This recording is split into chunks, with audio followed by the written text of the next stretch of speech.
deymaha deyntii ugu horeysay ee la qaato waxa la qaatay 61 ayaa la qaatay waxana ay ahayd lacag credit la yiraahdo la siiyay Soomaalida markaa jirtay oo markaa ku jirsatay waxana bixiyay Ruushka deyn Soomaaliya la siiyay Ruushka ayaa ugu horeeyay anagu halkan aan ku hayno marka labaad dadii Soomaaliya waxa doonayaan ogaataan innaga report-yadeennii aan lahayn iyo ma garanaysaa waxyaalaha aan qoranay way gubteen uma yaalaan marka dadka kale waxayna yiraahdaan oo banka adduunka mid yahay oo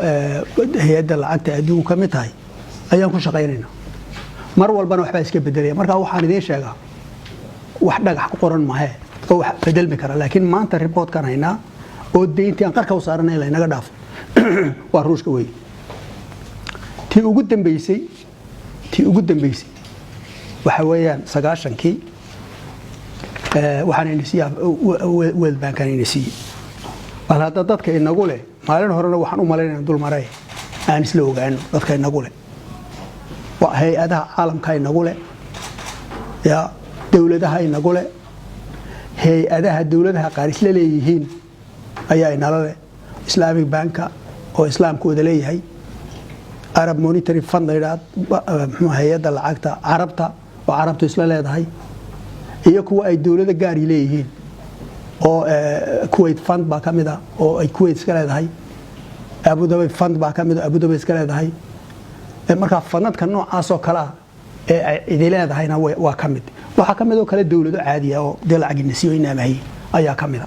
waan idin dul maraya waxa record-kan maanta hayna waxa weeyaan 5 bilyan iyo 300 milyan halkan waxaan ka kaxeeyay anigu bisha 5teedii baan laga tagay Addis Ababa tagay waxaan kaxeeyay baan dhowr iyo 30 maamulka iyo farsamo yaqaanka wasaaradda maaliyadda iyo wasaaradda qorsheynta iyo Central Bank iyo xafiiska ra'iisul wasaaraha iyo xafiiska madaxweynaha ya iyo baarlamaanka gole oo iyagana ay ka socdaan xubno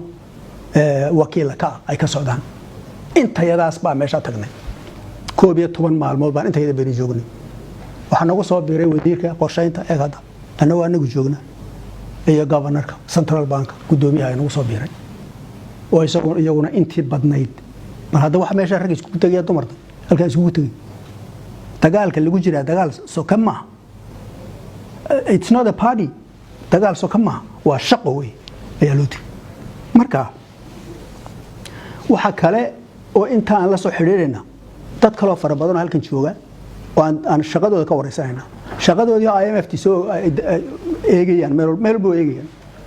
wasiirka petroolka dhowr jeer baan la soo hadalay iyo staafkiisa ya shaqaalihiisa wasiirka cadaaladda iyo anti corruption iyo arrimaha dhowr jeer baan la soo hadalay ya hatta markaan soo noqonay waan halkan teleconference la IMF annaga iyo wasiiradaas oo dhan markaan ka soo noqonay halka ya wasiirka kalluumaysiga iyo dad kale oo fara badan of course ra'iisul wasaaraha oo mar walba isagu leenka inta badan nagula jiro deen hagayo inuu hogaaminay marka 16 maalmood 12 maalmood wixii ka soo baxay shalay baa soo baxay wakaas